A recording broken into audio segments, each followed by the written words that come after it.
잠시만요. 잠깐만요. 이거 안녕하세요. 저는 코어플라스틱 미주그룹에서 근무하고 있는 김유나 대리고요. 지금 현재 미국 시장, 북미 시장을 담당하고 있습니다. 코어플라스틱 사업 3팀에 근무하고 있는 원희연 대리고요. 전 유럽 시장 중에서 북유럽, 동유럽, 영국, 이스라엘 시장을 담당하고 있습니다. 코어롱 플라스틱은 저희는 엔지니어링 플라스틱을 생산하는 업체인데요. 저희는 주로 나일론, POM, PBT 이런 것들을 생산하고 주로 저희가 생산하는 제품들은 자동차나 전기전자, 일반 산업 분야에도 많이 사용이 되고 있습니다. 일반적인 플라스틱보다도 조금 더 강도나 물성 면에서 조금 더 좋은 플라스틱을 엔지니어링 플라스틱이라고 합니다. 일단은 영업이니까 저희는 제품이 생산돼서 출고돼서 고객사한테까지 가는 그 모든 과정을 다 관리를 하고 있거든요. 제품이 공장에서 잘 생산돼서 출고가 됐는지 확인을 해서 선적이 잘 됐는지도 확인을 하고 선적된 제품이 고객사한테 잘 갔는지도 확인을 하고 물건이 갔으면 그 다음에 이제 물건값을 제때 받았는지도 확인을 하고 있고요. 고객사가 원하는 제품이 저희가 보유하지 않은 제품인 경우에는 연구소랑 협의를 해서 고객사가 원하는 신제품을 개발하는 과정도 저희가 이제 중간에 소통을 하고 고객사한테 샘플을 보내서 테스트해서 제품 승인, 오케이 받게 돼서 제품을 신규로 판매하는 것까지 다 관리하고 있습니다.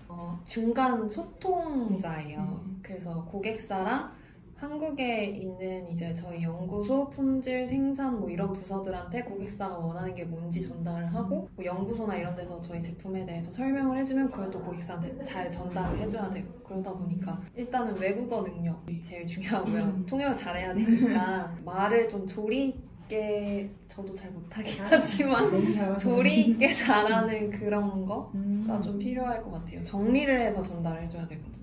그 해외 영업 자체는 제 생각에는 영어 능력보다도 약간 그 의사소통? 다른 언어를 서로 사용하고 있잖아요.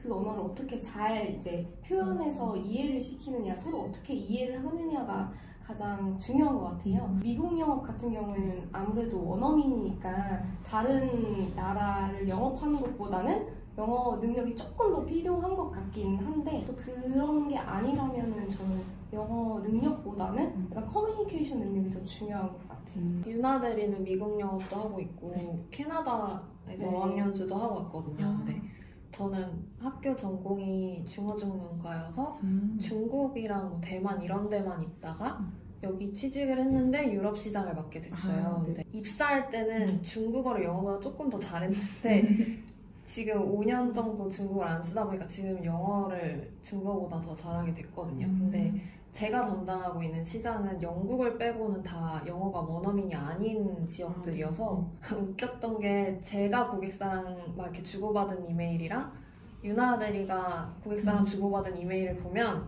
되게 달라요. 여기는 표현이 되게 달라요. 원어민이라 우리나라 사람들이 한국인들끼리 뭐 영업을 하거나 이럴 때는 막 뭐 이런 말씀 드려서 죄송하지만 뭐 이런 거 양해 부탁드립니다 이렇게 되게 돌려서 정중하게 말을 해서 여기는 메일이 되게 길고 이렇게 돌려서 말하는데 저희는 이 가격 못 사. 안 사. 비싸다. 비싸. 이거 안 돼. 이러면 안 돼. 막 이런 되게 직설적이고 간단한 의사소통이 많은 편이라서 보고서 놀라더라고요. 이렇게 메일 써도 되냐고. 그게 좀 차이가 있어요. 저는 경영경제를 전공했고요. 해외 영업을 하면서 전공이 어느 정도 도움이 된 건 맞아요. 그러니까 매출 관리를 하거나 채권 관리를 하거나 이럴 때는 이제 조금 전공이 조금 필요하긴 하지만 비중을 따지자면 그렇게 많은 부분을 활용하는 것 같진 않다라는 생각도. 저는 뭐 전공이랑 아예 관련이 없는 일을 하고 있긴 한데요. 제가 전공 관련해서 뭔가 직무에서 사용할 때는 저희 회사가 1년에 한 번씩 중국에서 전시회를 열거든요. 전시회 TF에 참석을 해서 이제 중국 고객사들이 이제 대응한다든지 전시회 때 필요한 자료들 중국어로 번역을 초창기 때 했지만 지금 중국어가 너무 많이 회화해서 다른 분들이 하고 있는? 중국 전시회 때 말고는 중국어 쓸 일이 거의 없어서 전혀 상관없는 것 같습니다. 전혀 모르고 갔어요. 사실 저는 면접 볼 때 면접관 분들이 저희한테 우리 회사에 대해 알고 있냐고 여쭤보셨거든요. 근데 저 사실 그때 그냥 솔직하게 공부하고 왔다고 말씀드리고 그 다트에 있던 기업 정보를 읊었어요. 매운 거를. 근데 지금 보면 그 정보에 있는 게 너무 티나고 약간 말도 안 되는 걸 얘기를 했더라고요. 근데 그때는 그게 단 줄 알고 가서 봤으니까. 입사하고 나서 저희가 아무래도 화학 쪽에 완전 연계된 영업을 하다 보니까 당시 대표님이 기술 영업이 필요하다 하시고 신입사원들을 다 공장으로 먼저 보내셔서 공장에서 9개월, 8개월 있다가 올라와서 아예 연구소랑 생산에 입사했던 동기들이랑 같이 그 팀에 배정받아서 뭐 한 달, 두 달씩 각 팀별로 이렇게 교육도 받고 이래서 그때 제품 공부를 되게 많이 했던 것 같아요. 네, 저는 원래부터 해외 영업을 좀 하고 싶어서 그쪽으로 관련된 활동이나 이런 것들을 많이 했었고 봉사활동 같은 경우에도 그냥 봉사활동보다도 뭐 외국인이랑 같이 할 수 있는 봉사활동, 워크캠프 같은 거에도 참여를 했었고요. 그리고 뭐 자원봉사를 해도 뭐 엑스포에서 외국인들을 대상으로 하는 뭐 그런 쪽으로 좀 관련해서 일을 계속 찾아서 했었던 것 같아요. 저도 해외 영업에 관심이 있어서 외국어를 쓰는 일을 하고 싶었어요. 그래서 학교 다닐 때 봉사활동도 무슨 관광 안내소 이런 데 통역봉사 하거나 아니면 전시장에서 통역봉사, 중국 친구들이랑 같이 하는 무슨 학회 뭐 이런 거 하고 인턴도 해외로 갔다 오고 뭐 이런 식으로 했던 것 같아요. 지원도 다 해외 영업 직무로만 지원을 했었어요. 네. 저도 인턴을 캐나다에서 처음 해서 네, 아무래도 그쪽으로 좀 계속 많이 쌓았던 것 같아요. 사실 저는 지금 자소서를 제가 최근에 다시 한번 봤는데 다 해외 경험만 썼긴 했더라고요. 그 당시에. 네, 왜냐면 그때만 해도 저는 저희 회사에서 저를 중국 영업으로 쓰실 줄 알고 중국 쪽으로 된 경험들을 되게 많이 써서 뭐 그리고 또 의사소통이 중요하잖아요. 영업이니까. 그러니까 사람 만나서 이렇게 하고 이런 것들을 했습니다. 이렇게 다 적어서 했던 것 같아요. 붙은 거 보면 좋아하셨으니까 뽑아주셨겠죠. 상상보다 좋았던 거는 이 외국 친구들이랑 많이 얘기하고 대화하는 걸 되게 좋아해서 이 업무를 하고 싶었는데 막상 이걸 직업으로 갖게 되니까 해외 출장도 가게 되고 또 뭔가 더 견문을 넓힐 수 있는 게 있더라고요. 그러니까 뭔가 더 많이 넓은 세계에 가서 더 많이 많은 걸 보고 또 경험하는구나 이런 걸 느끼게 돼서 생각보다 저는 되게 재밌게 업무를 했던 것 같아요. 해외 영업이 뭔지 잘 모르는 상태로 와서 그렇긴 했는데 해외 출장이 생각보다 힘들더라고요. 저는 반대로 되게 해외 출장하면 되게 로망 있고 뭐 이랬는데 막 2주 동안 비행기 막 8번, 뭐 9번씩 타고 뭐 가끔 미팅 일정이 빡빡하게 잡히면 잠도 잘 못 자고 가고 이게 점점 연차가 쌓이면 쌓일수록 체력이 네, 시차 적응을 저희가 또 멀리 가잖아요. 미국이고 유럽이고 그러니까 갔다 와서 가서 뭐 이럴 때마다 매번 시차 적응하기도 힘들고 근데 가서 물론 남들이 부러워하는 그런 다들 막 출장 간다 그러면 되게 부럽다 그래요. 제가 아무리 힘들다 그래도 근데 이제 유럽 이런 데를 구석구석 다 다녀보고 그러니까 그런 건 되게 좋은 것 같아요. 네. 많이 갔을 때는 1년에 한 6번, 7번? 이렇게 6번 정도?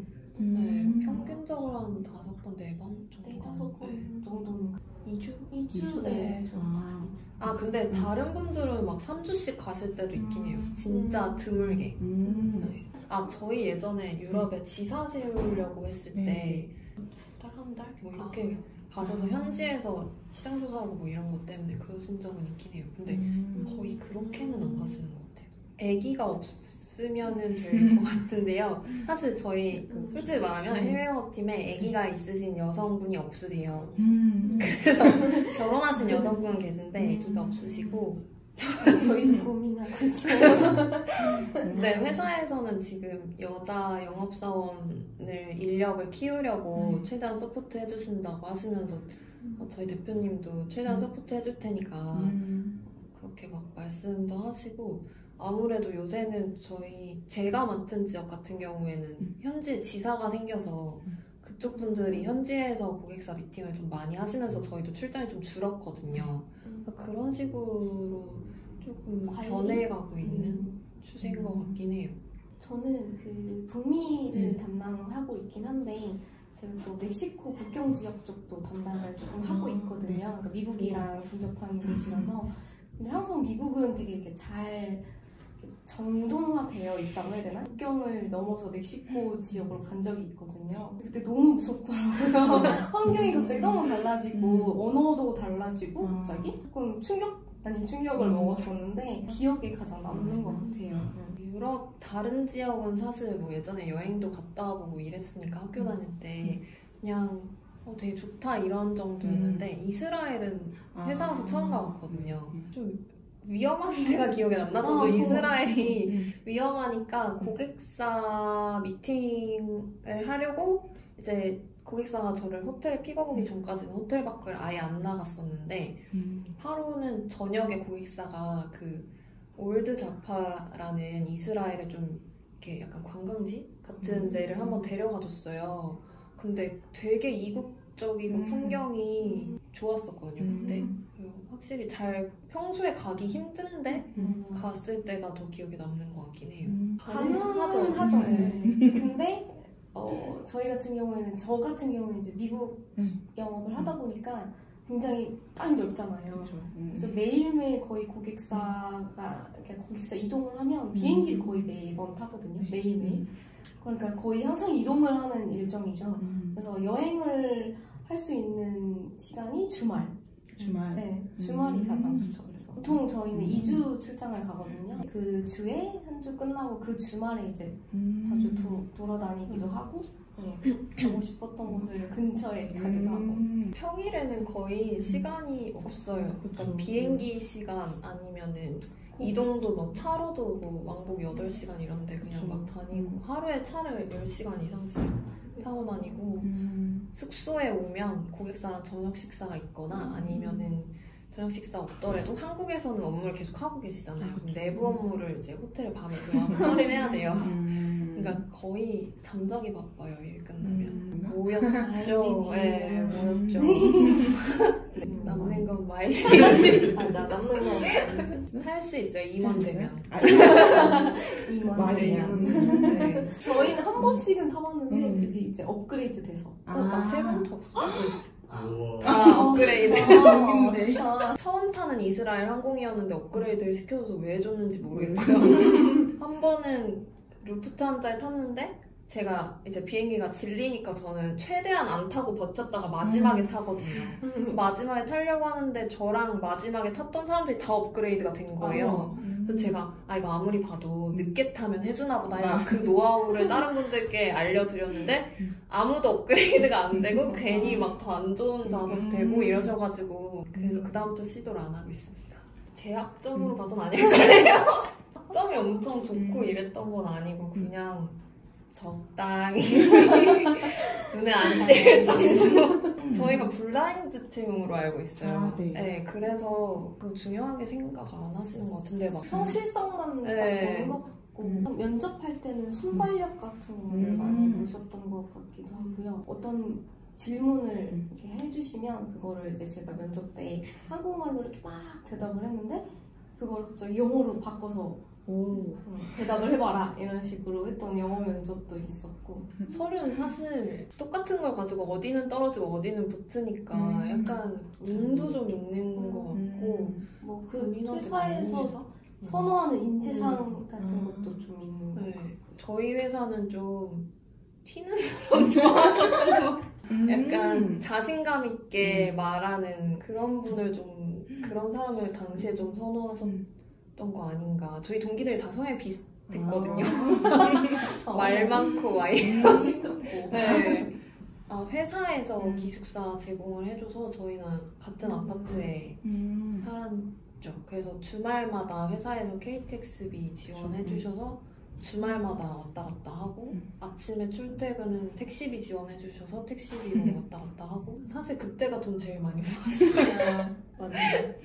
그죠? 네. 아침, 점심, 저녁 좀 나오고 돈 쓸 데도 없고 지금은 김천에 스타벅스가 생겼는데 스타벅스도 없을 때여가지고 근처에 있는 구미로 갔어야 됐고 그 차가 있는 동기들한테 점심시간 편의점 좀 제발 데려가. 네, 그랬었었죠. 네. 그 해외 영업이 조금 더 좋은 점은 국내 영업은 아무래도 저희 우리나라는 약간 윗분들이면 좀 더 그 공손하게 해야 되고 막 그런 것들이 있는데 해외는 그런 개념이 별로 없잖아요. 그래서 뭐 이름 부르고 명함도 이렇게 막 던지기도 하고 외국 친구들은 그런 걸 별로 상관 안 하니까 처음에는 약간 상처받고 왜 이렇게 하지 이랬는데 그걸 말해 주더라고요. 나중에는 이런 것도 우리는 뭐 상관 원래 그런 원래 거야. 좀 그렇다 우리는. 여성분들은 해외 영업이 좀 더 좋을 수도 있을 것 같다라고 생각을 하는 게 저희를 영업사원으로 잘 안 봐주실 때가 있어요. 그러니까 어리고 여자고 이러면은 이렇게 윗사람과 대화를 하려고 하시지 저희를 대상으로 상대로 생각을 안 해주실 때가 있어서 근데 해외 영업은 저를 동등하게 비즈니스 파트너로 인정을 좀 더 해주는 그런 그런 게 좀 있죠. 보통 이제 북미 쪽 영업이니까 시차가 완전 반대거든요. 그래서 그 전화 컨퍼런스 콜이나 이런 걸 할 때는 제가 빨리 와서 업무 시간보다 조금 더 빨리 와가지고 하거나 아니면 퇴근하고 아예 저녁에 해야지 그쪽에서 이제 일어나서 업무를 할 시간이 그때니까 그런 것들이 조금 불편하다? 체력? 제가 운동을 진짜 싫어하는데 네, 저도.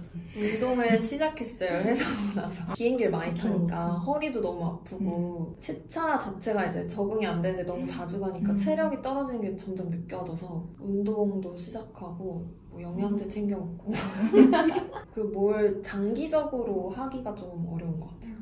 출장 가면 그 시간을 빼야 되니까 학원도 빠져야 되고 뭐 운동을 신청해도 빠져야 되고 그러니까 운동도 하려면 1대1로 뭔가 예약을 해서 제 시간에 맞출 수 있는 거? 뭐 이런 걸 하거나 아니면은 친구들 결혼식 못 가는 것도 많아요. 맞아. 날씨 좋을 때 저희가 성수기여가지고 결혼식 시즌에 출장을 많이 가거든요. 네. 여름 휴가가 미국은 좀 다른데 유럽은 3주씩 가요 고객사들이.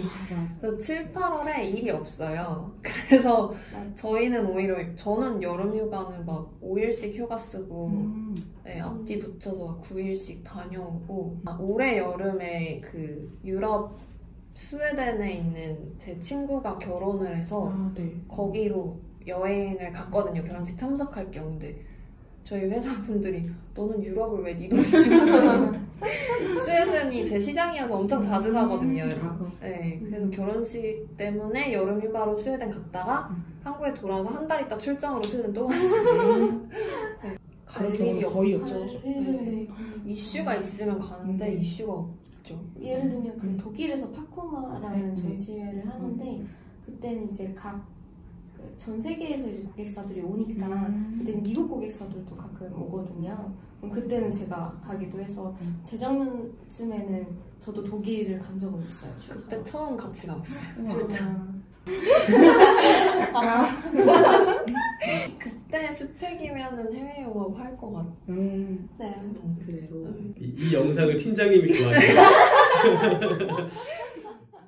그러니까 초기에는 잘 모르니까 다 받아 적었는데 지금은 이제 보고서에 필요한 내용이 뭔지 아니까 그것만 적고 뭐 다른 분들 같은 경우에는 이동 시간에 뭐 미리 작성을 해와서 까먹지 않게 바로바로 작성해놓고 한국에 와서 올리시고 뭐 이런 것만 하시는 분들이 있는데 저는 현지에선 너무 피곤해서 그거는 못하고 와서 적긴 해요. 근데 그냥 뭐 급한 거나 간단하게라도 남겨놔야 된다라고 하면은 정말 간단하게 회의록 수준으로 그냥 조그맣게 이렇게 남겨놨다가 나중에 뭐 키워드만 보고 다시 떠올려서 조금 길게 쓴다던가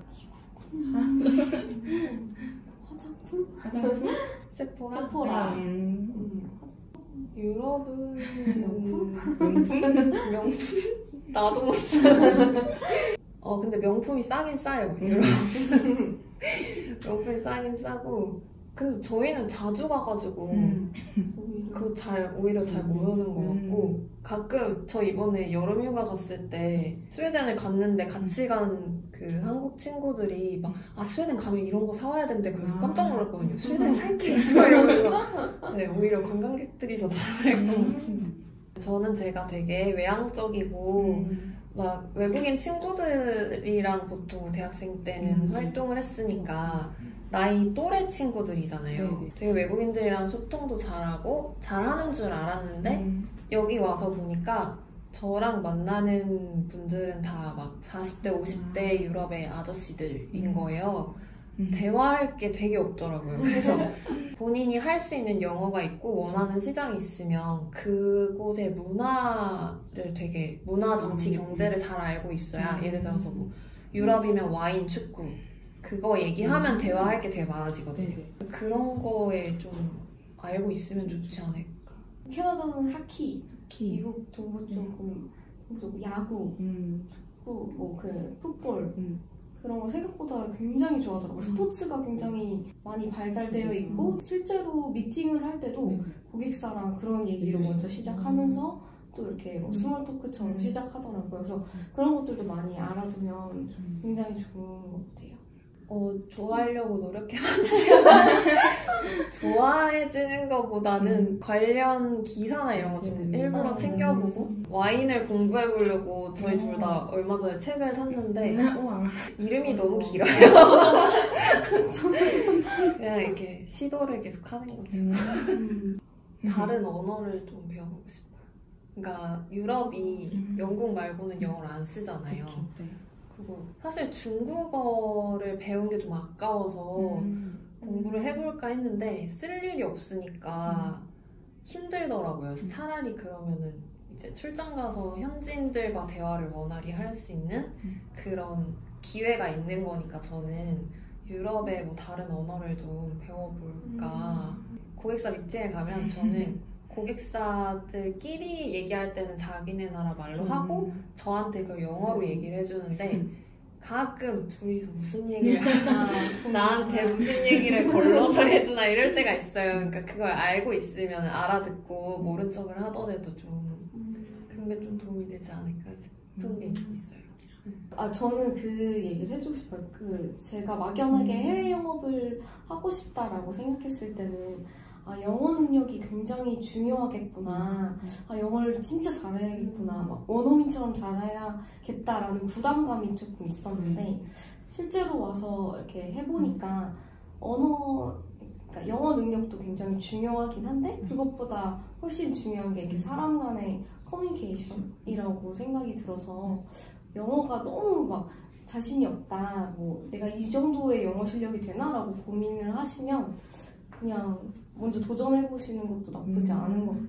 그러니까 붙고 나서 생각해보니까 지원을 했을 때 안 된 게 본인이 부족한 게 아니라 맞는 회사가 있는 것 같아요. 그리고 저는 좀 취직을 되게 빨리 한 편이었는데 왜 이렇게 빨리 했을까? 네, 그때는 되게 마음이 조급했거든요. 취준생 때는. 바로 했음에도 불구하고. 근데 그때 그렇게 조급해하지 않고 좀 더 하고 싶은 거나 아니면 할 수 있었던 거 더 해보고 그러고 했어도 늦지 않았을 텐데 조급해할 필요 없었을 것 같더라고요. 지금 시간을 즐기시면 있으면 될 것 같습니다. 안녕. 네, 오늘 이렇게 해보니까 어떠셨어요? 진짜 집에 불려가는 이거 나중에 보시고 연락 와? 네, 아니 이렇게 말하면 어떡해. 너무 현실적으로 얘기한 거 아닌가? 되게 오랫동안 잊고 있었는데 취준생 때 기억이 나긴 나네요. 뭐 하나 탈락했다고 연락 오면 막 세상 무너지는 줄 알고. 아니 사실 저희 회사가 정보가 진짜 없어요.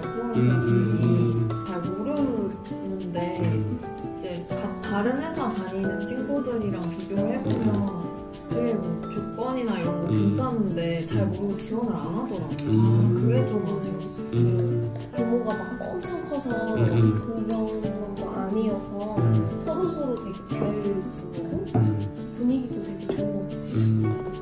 지금 찍고 있는 거 알고 계신 거예요? 비하인드? 찍고 있었어요. 잘 쓰겠습니다. 예쁘게 나와. 네. 잘 쓰겠습니다. 솔직한 답변 감사합니다.